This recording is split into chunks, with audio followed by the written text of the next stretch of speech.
कि मनवा में बसल बाड़ी अरे की करे जबे में धसा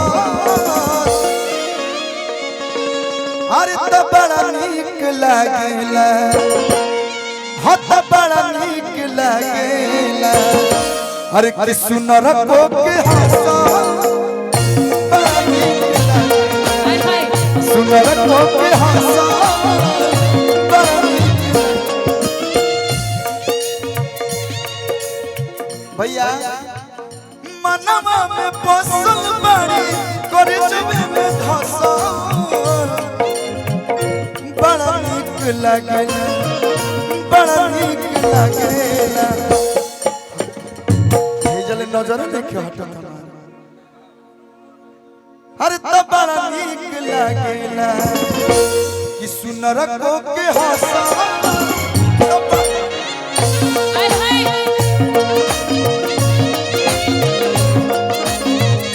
कल्लू जी आपका ही गाया हुआ एक गाना हाँ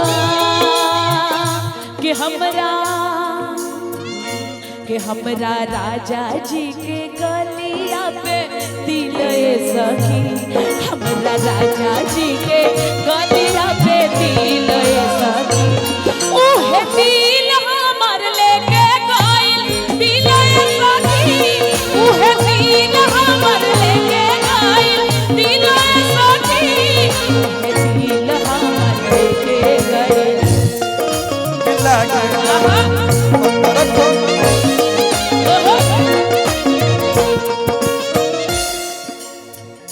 नैना शराबी तहर कजरा कटरबा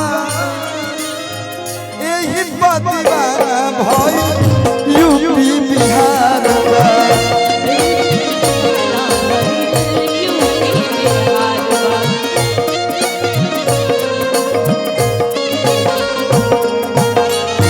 नैना शराबी तहर कजरा कटरबा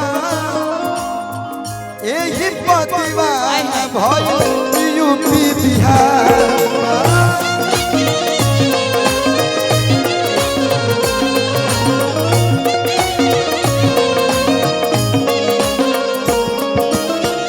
कोलुमा के जान नाच कोलुमा के जान दो तू कोटनी पफसा बड़ा नीक लागेला wow it's a very fantastic steps अत बड़ा नीक लागेला वाओ नया सीखा आ सुनर को के हंसा बड़ा नीक लागेला सवर को के हंसा बड़ा नीक लागेला आई लव यू एक लाइन और इसी में एक लाइन गा लेता हूँ इसके बाद आप अपना स्किल लगा गाइएगा नहीं लेकिन आपके साथ वो साथी रे तेरे बिना भी क्या जीना भैया अखिया तो हर ही रहिया ताके गइलू कैसन रोग धरा होता ही मिलनवा मन तड़पे छान छान दिल हमार लागे कहीं ना वो साथी रे तेरे बिना भी क्या जीना तेरे बिना भी क्या जीना वो साथी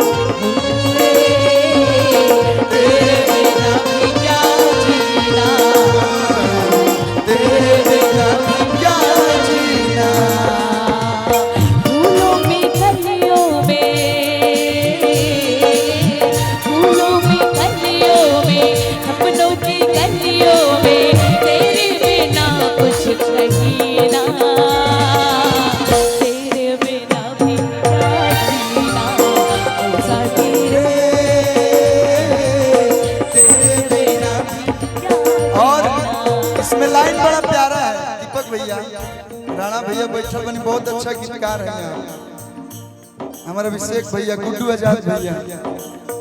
जब आदमी मोहब्बत में होता है, प्यार में होता है, न दिन का पता चलता है न रात का। कुछ कुछ तो ऐसे प्रेमी होते हैं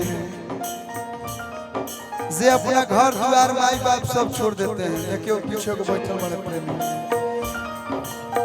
जिंदगी लागे जन्नत जैसन रहेलू जब पास हो, बतिये से जुड़ल जियरा भरल बा इतना मिठास हो।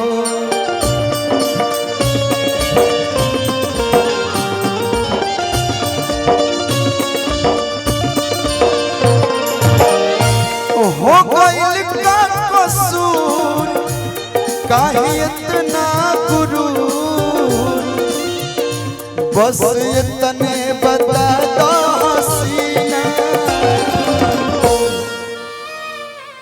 हो गइल का कसूर, यू लाइक ये पसंद पड़ी है ना, खड़ा बनने का करता है। हो गइल का कसूर काहे इतना गुरु, बस इतने बता दो हसीना। ओ साथी रे तेरे बिना भी क्या जीना, तेरे बिना भी क्या जीना। ओ साथी रे तेरे बिना भी क्या। अच्छा लगा हो तो प्यार भरा मीठा से ताली बजा दीजिएगा। और अभी अनामिका जी एक गीत आप गा लीजिए, इसके बाद राणा भैया ई कबे ले लोग बैठी है, चारों लोग के साथ एगो डांस होगा बढ़िया सा, तब माहौल थोड़ा और बढ़िया होगा। इसके बाद हमारे दीपक भैया का जो आदेश, दीपक जब तक जलता रहेगा तब तक कल्लू यहाँ से चलता रहेगा। दीपक ज्यों कहेगा यानी गो तो इधर से चलता बनेगा। दीपक भैया हमारे जो है बहुत प्यारे इंसान हैं, आप अपना स्केल लगवा लीजिए। और